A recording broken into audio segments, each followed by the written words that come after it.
DNC's been going on this week. I kind of get the impression watching, they don't like you very much. I don't think so. It's pretty sad, but no, they're not big fans. I'm not big fans of theirs either. You get your shot next week. Preview for us. What's going to be different from what we've seen this week in a very dark presentation of America very dark. to what we're going to see next week? It's been very dark, and they're not talking about law and order. They're not talking about police. They don't want to get into it. When they look at Portland, or when they look at New York or Chicago, and when they look at what's happening with these Democrat-run cities and states, they're disgraceful, and they don't even talk about it. When you saw the young man just get obliterated the other night in Portland, they don't talk about that. And, you know, in theory, they have to ask us to come in, or unless it gets so bad, in which case we can do it ourselves. But we're thinking about doing it because what's happening in Chicago and New York, but what's happening in Portland, they're anarchists and agitators, and they say they're peaceful protesters. They burn down the stores, they're ripping down buildings. I've never seen anything like it, run by Democrats. You made a comment this week that I thought was very, very appropriate. You made the point that all this talk about your presidency and how great Obama was, that it was the Obama administration that set the table for you to be elected president. Well, except for Obama and Biden, I wouldn't be president. I was never even thinking about it. You know that. I've known you a long time. I was never thinking about it. And then all of a sudden, they do so bad. And then I have to listen to what a wonderful job they did. They did a terrible job. They didn't bring the economy back. The economy was the slowest. It was the slowest recovery since 1929. It was going forever. It would have never happened. And we had the greatest economy in history until the plague came in from China. Yeah. And China will pay for that. But until the plague came in from China and, you know, really hurt the world, not just us, hurt the whole world. But I watch these people and I say, are they living in the world of the make-believe? And I watch Obama talking, and it's like, I wouldn't be president except for you. Because if he did a good job, I wouldn't have won. Nobody would have won. But he did a horrible job. Part of what I think people may not realize, the economy was on fire prior to the virus coming in. Yeah. On fire. Hottest ever in the history of the world. Where would we be had we had an Obama-Biden era economy going into something like the virus? It's very interesting, Mike, because instead of the comeback that we're having, which is one of the great comebacks ever, we'll have it good. Next year's going to be a great year economically. Now, in all fairness, you can never forget the people, all of the people that died, we'll never, ever forget them. That can never be compensated for. But if I didn't do what I did, we shut it out, we closed out China, we closed out Europe. And I did this long before Dr. Fauci and everybody else asked me to do it. I did it long. We would have lost millions of people more. I mean, think of it, 10, 15 times more.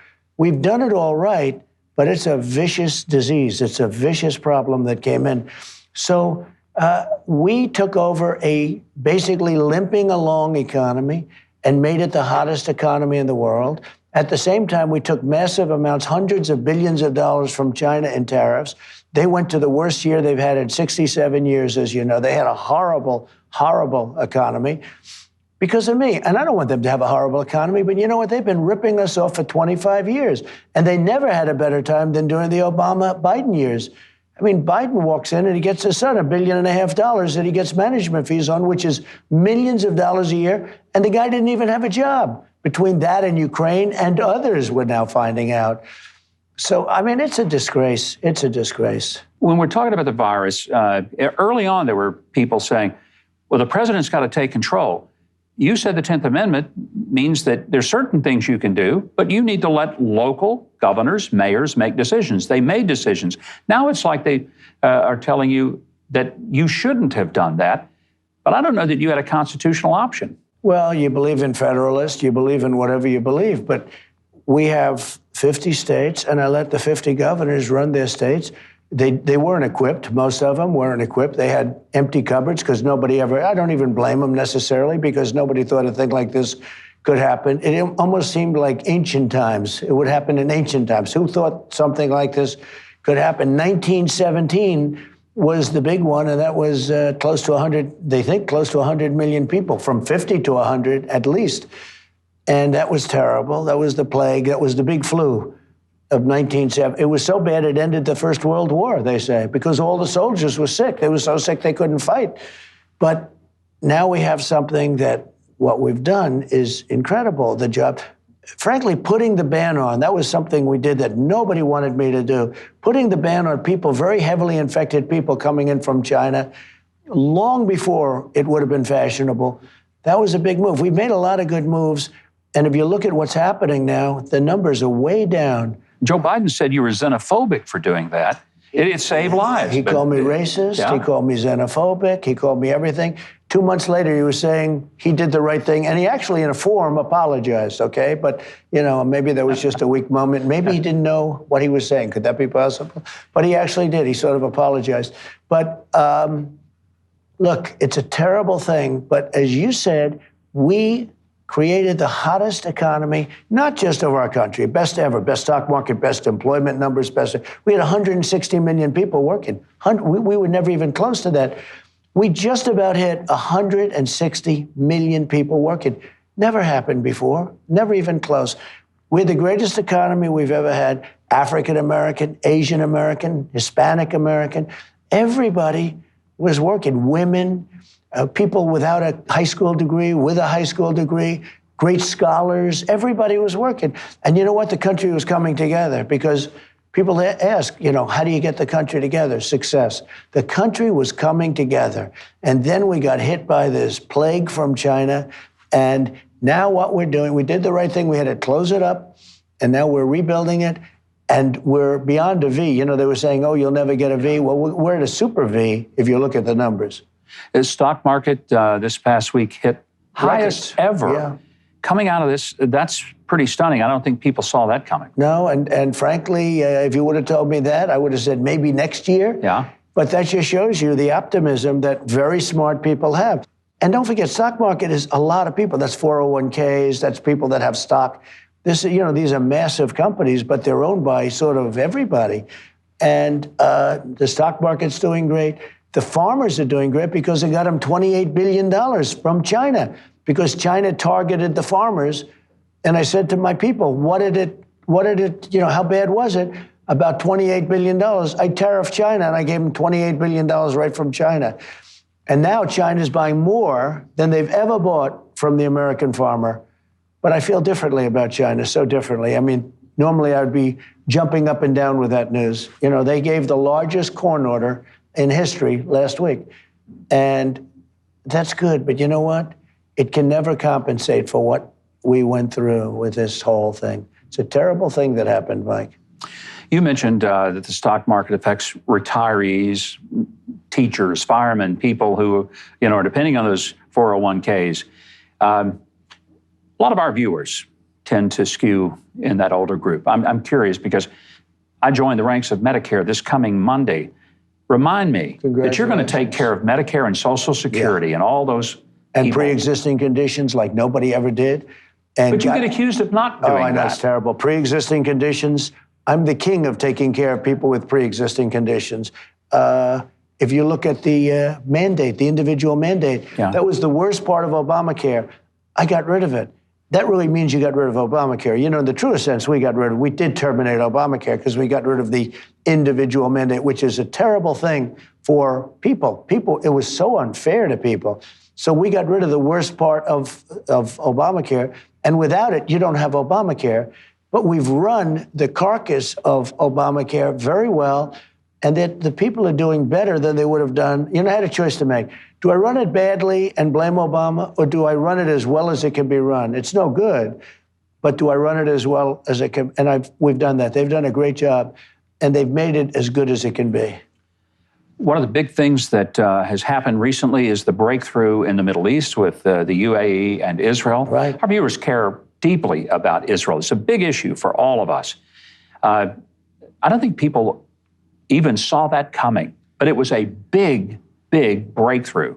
They didn't see that coming, and when I moved the embassy, to Jerusalem, which I huge. That was a big big deal.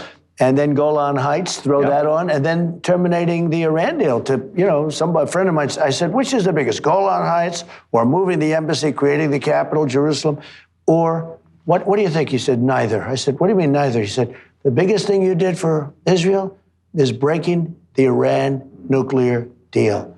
And I said, I happen to agree with you. But nobody's done as much for Israel as I have. Nobody. I agree with that, and I don't think anybody could dispute it. We've seen riots and looting in major American cities, and not one time did one of the Democrats during the Democrat National Convention openly condemn it as being immoral and wrong. How will that contrast with what Republicans will say next week? Well, I didn't want to even mention it until tonight, because if they see your show before, or if they get a snippet of us talking, they'll put it in there, and that'll hurt what we're saying, right? They don't even mention it. They don't mention police. They don't mention law and order. They don't mention the fact that they're going to take away your guns because, right now, people want the Second Amendment more than they've ever wanted. They don't mention that, Mike. The Second Amendment is so big. Life is so big. Supreme Court is so big. We're going to announce very soon a list of 25 judges, and that we are going to, propose as potential people to go in the Supreme Court. I want them to announce their list, because you can imagine, and they said they're not going to do it, but they're going to put on radical left judges, and you can forget about pro-life, you can forget about your Second Amendment, you can forget about everything, because the next president, I think, is going to have anywhere from 2, 3, maybe 4 justices that will be really a very dominant court. You've had a stunning record on sanctity of life. No president, none, not Reagan, nobody has done more for the pro-life movement and for those of us who really value every single human soul. But it's not just a political calculation on your part, and that's what I've respected. Why does that matter to you on a personal level? Not the politics of it, but personally. Well, I've seen it, and I've seen it with a friend of mine where they were going to go the abortion route, and they didn't do it. And they have one of the finest young people I've ever met, and they can't even think about it now. I mean, they were very close to doing that. But I've seen that a number of times. I've seen it, and especially since I'm president, so many people have told me, they were going to go the other route, and they didn't do it, and now they have, a young person getting ready to graduate from college and doing so well in life. No, it's a beautiful thing, and nobody's done what I've done. Nobody's done what I've done on that issue. And that issue can change radically, drastically, if you put in just one more judge that's on the radical left, because sort of it's a tie court right now. I mean, when you look at it, it's a tie court. And if you put in just one more radical left judge, but you could have probably 3, and you could even have 4 judges to pick, meaning will become justices of the United States Supreme Court. And when you pick them young, and they're there for 40 years. They could be there for 40 or 50 years, depending on the age. And that's a very big, this is going to be the most important election in the history of our country. That's what I think. Because we have far left, radical, crazy people. They're maniacs. Nobody's ever seen anything like this. When you look at the Portland stuff and the New York stuff, and you look at what's coming out of the mouths of people that are more or less moderate, and all of a sudden they've ended up going far left because otherwise they're not going to get elected, or they're not going to be taken seriously by their party. They're so afraid of these radical left monsters. So the Democrat Party has gone so far left, they don't care about law and order.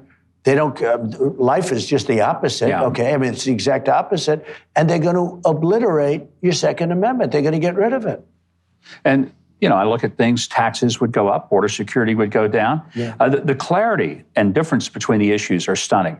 Well, there's never been a bigger difference. No, there's never been. They want to raise your taxes through the roof, quadruple. They want to raise your taxes. They want to give you socialized medicine, so you're not going to have your doctors, you're not going to have your plans.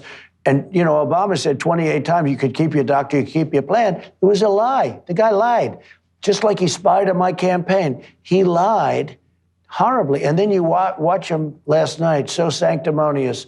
He's up there talking about Trump. The guy spied on my campaign viciously, and we caught him. And he lied so much about health care. And then he said 28 times, you keep your doctor, you keep your plan. It was all a lie. Final question, because I know you've got things you've got to get to, and we must let you do it.